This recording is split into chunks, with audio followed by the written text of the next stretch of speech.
Renungan kita satu hari satu pasal dari kitab Ayub. Hari ini Pak Ayub pasal 34. Saudaraku, saudara yang kekasih, saudara-saudara dalam kemanusiaan, bagian ini masih merupakan ungkapan kata-kata atau catatan dari kata-kata Elihu kepada Ayub dan teman-temannya. Bagian akhir dari Ayub pasal 34 dengan jelas mengungkapkan tentang apa yang telah diucapkan oleh Ayub.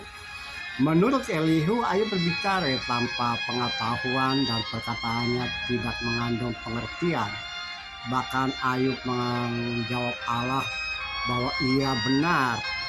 Menurut Elihu bahwa itu juga merupakan kata-kata seperti itu merupakan Ayub menambah dosanya sendiri di hadapan Allah.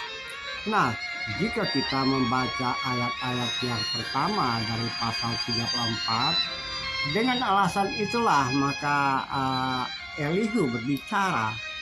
Ya, dia meminta supaya semua orang memasang telinga dan dengar baik-baik apa yang diucapkan itu. Dan kita memperhatikan di sini juga bahwa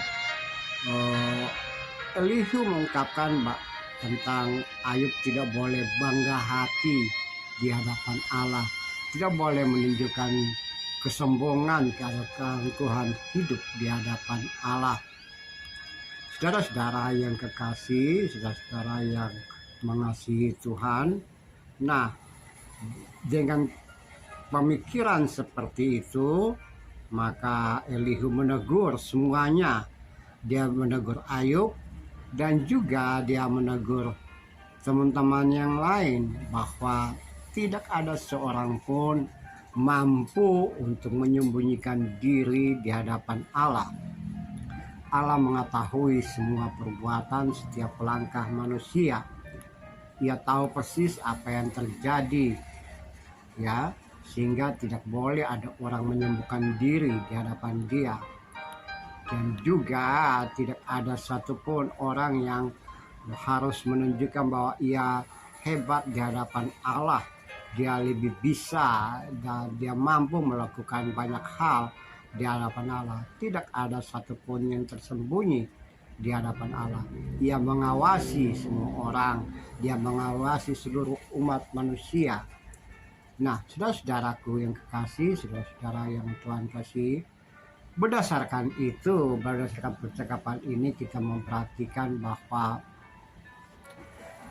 nasihat, bimbingan, dan apapun juga yang kita berikan kepada orang lain itu harus mampu bersifat membuat dirinya kembali tegar, ya, setelah dia menyadari segala dosa dan kesalahannya.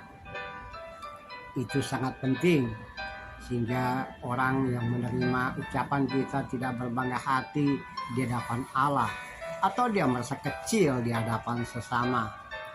Nah, saudara-saudara, yang pasti bahwa ada kemampuan, ada kemauan untuk menyampaikan pesan-pesan Allah kepada seseorang.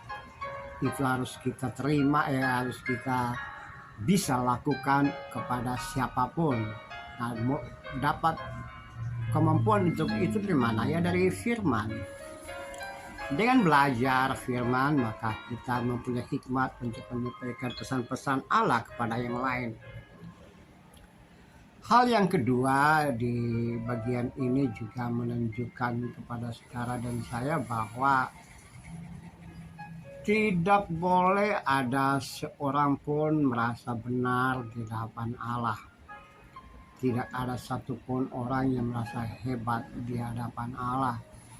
Karena semua orang punya kelebihan dan kekurangan. Tapi ada Allah tahu persis apa yang terjadi di dalam hidup dan kehidupan saudara dan saya, kehidupan kita. Dan juga saudara-saudara yang kekasih, saudara-saudara dalam kemanusiaan, saudara dan saya minimal mempunyai talenta atau kemampuan untuk bagaimana mendengar orang lain, menasihati orang lain, yang muncul dari ketika kita berinteraksi sosial, berinteraksi dengan Tuhan, dan juga hidup dekat dengan Dia. Maka kita mempunyai kemampuan seperti Elihu bisa jadi untuk menegur sesama di hadapan sesama ketika mereka menyimpang atau jauh dari Tuhan. Ya, terpulanglah kepada kita sekalian bahwa kita bisa dan mampu berbicara kepada orang lain atau tidak mau melakukan hal itu. Saudara-saudara, saya sering berkata bahwa banyak orang membutuhkan cukup mendengar dia berbicara, dan itu bisa saja, itu mungkin saja sudah mengangkat beban hidup dan kehidupan dia.